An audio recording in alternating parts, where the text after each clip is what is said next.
My name is Betty.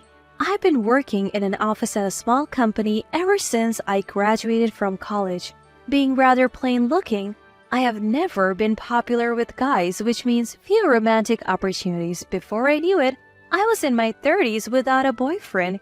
Feeling lonely about the prospect of never getting married, I took a leap of faith and signed up for a dating app. That's how I met and married my husband Daniel. Daniel is 2 years younger than me at 28, handsome and tall. He works in sales at a well-known company. He is honestly way out of my league. Daniel is a kind-hearted man. He said, "The bride should be the star of the wedding," and let me have our ceremony in my hometown. My hometown is in the countryside, so most of Daniel's friends couldn't make it. The only people Daniel invited to the wedding were a few close ones. But Daniel said, "If Betty's happy, then that's good enough for me," and allowed me to invite a lot of my friends to the celebration. Little did I know then who Daniel really was, but I felt blessed being surrounded by many friends at our wedding. That's when the shocking event happened. "Oh, by the way, I quit my job." What? That day when I came home from work, Daniel was playing video games. I thought maybe he got off work early and casually started preparing dinner. I nearly sliced my finger off when he dropped the bombshell. "You quit without discussing with me?" "There's nothing to discuss. We're adults. I can make my own career decisions." Sure, Daniel says it as if it's no big deal, but aren't you supposed to consult your spouse before making such a significant life change? I was shocked by the sudden news, but I felt we had to have a serious talk. Daniel, not taking his eyes off his video game, answered my questions. "Why did you quit your job? Did something bad happen?" "My boss was incompetent. I think there's a better place for me out there." "A better place like, for example?" "I'll figure that out. Man, you're so annoying. Marrying an older woman is like being with mom." This wasn't the first time Daniel had mentioned my age. Each time I would counter, "Then why did you marry me?" And he would casually reply, "Because a complicated woman like Betty needs a stable guy like me," which would spark an argument, so this time I chose not to retort. The main issue at hand was our future lifestyle. It was clear that with Daniel quitting his job, we couldn't maintain our current way of life. "But Daniel, we're also sending money to your parents, remember? Their rent is high, and if you're not working, there's no way my income alone can support both households." This became a concern shortly after Daniel and I got married. Both of Daniel's parents, still in their 50s, had quit their jobs. Their reason was, "Our backs and shoulders hurt. We can't keep working this hard if we want to live a long life." However, that was their choice. It may sound cold, but I thought they should live their lives as they please, so I didn't say anything. The situation changed the month after they quit their jobs. They came to our apartment asking for financial assistance. "Oh, we don't have much in savings." "If your parents are struggling, it'll be a problem for you too, Daniel." So we were convinced. And Daniel decided that we would help with their rent and living expenses. In a high-security 4-bedroom apartment close to the station, that's where parents-in-law lives. The rent is through the roof. After they left, cheerful about the financial help, I asked Daniel, "What about our own living expenses?" "Betty can cover our costs. I'm going to give my salary to mom and dad." I wasn't happy. The thought of divorce crossed my mind. "You should consider yourself lucky. A woman over 30 marrying a younger, handsome guy like me. You're already winning." That's what he always said. It made me feel worthless, so I couldn't muster the courage to leave him. If Daniel quits his job, sending money to parents-in-law would be difficult. When I asked about this, he was too engrossed in his video game to pay any attention. "Hey, what about the money for David and Catherine?" Chopping carrots vigorously, I questioned him. Daniel clicked his tongue. "Obviously, Betty will cover that. We're a couple. We're supposed to support each other until I find a suitable job. Betty will hold the fort." He went back to his game. I don't make a lot of money. I was anxious about what the future held, but there was nothing I could do. Life slowly changed. We started draining our savings to help parents-in-law. Daniel, although jobless, did nothing around the house. When I complained, he would say I should have never married an older woman. You're all so naggy. You don't appreciate having a husband like me. As for parents-in-law, they started complaining about the insufficient amount we were sending. So, Betty, you're this age and not making much money. Have you been slacking off? Well, since Daniel used to be the one supporting you, it's high time you step up. For some reason, they admonished me. I started doing some freelance illustrator work after my regular job just to bring in more money. Daniel, meanwhile, showed zero interest in looking for a job he considers suitable for himself. My love for Daniel, who spends his days playing video games at home or asking me for money to go to the casino, is running thin. When should we get a divorce? Thinking about when to divorce, yet what if the rest of my life is just me, all alone, keeps me from taking the plunge. Then, one day after work, I was greeted by a stranger while I was in the supermarket. Who are you? You don't remember me, do you? We met at the wedding. I was friends with Daniel. I'm John.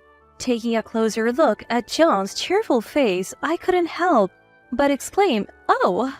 John was one of the few friends Daniel had invited to our wedding. Apparently, just off work like me, John in a suit was filling his shopping cart with plenty of groceries. I'm sorry, I didn't recognize you. My husband has spoken highly of you. Well, the thing is, I've actually cut ties with Daniel. I saw you and wondered if you're doing okay, so I thought I'd say hi. What? I was surprised to hear John speak of his friendship with Daniel in the past tense. I never thought he had actually severed ties. John then proceeded to explain to my astonished self the reason Daniel held our wedding in my hometown wasn't out of kindness. The truth was Daniel had very few friends. Apparently, Daniel spent most of his student life on slot machines and had a habit of borrowing money without paying it back. John was one of Daniel's college friends and he was no exception. He had lent Daniel money but never got repaid. The reason he continued the friendship was because they worked at the same company and John didn't want to rock the boat. Once Daniel quit his job, he immediately reached out to John for more money. That was the last straw for John. He cut off all contact. Do you know why Daniel was forced to quit his job? Forced to quit? I heard he left because he didn't get along with his boss. That's not it. Daniel was fired because they found out he was going to casinos when he was supposed to be on sales calls. I was shocked. This meant Daniel had been lying to me since the beginning of our marriage? I felt as if the spell that made me believe women over 30 are worthless had finally broken. The feeling of I can't forgive him washed over me like a wave. I thanked John in a trembling voice for telling me the truth and said goodbye. A few days later, I spoke up to Daniel. "Daniel, I quit my job." What? Daniel, finally pausing his video game, looked utterly shocked. I put my mobile phone on the table, its screen displaying my banking app. I have pretty much run out of savings since I have been sending money to David and Catherine. We have been bleeding cash. You have also been taking money from me for casinos and games. We're out of money. Daniel let out a voice of despair, saying, What the heck is this? Given that our savings had dwindled down to almost nothing, his despair was understandable. What are we going to do now? How are we supposed to live if you quit your job when we're already low on money? That's not my problem. Speaking of which, I have loans I need to pay back. Could you maybe find a job quickly, Daniel? I want to take some time off and relax at home. What? Isn't it normal for spouses to support each other?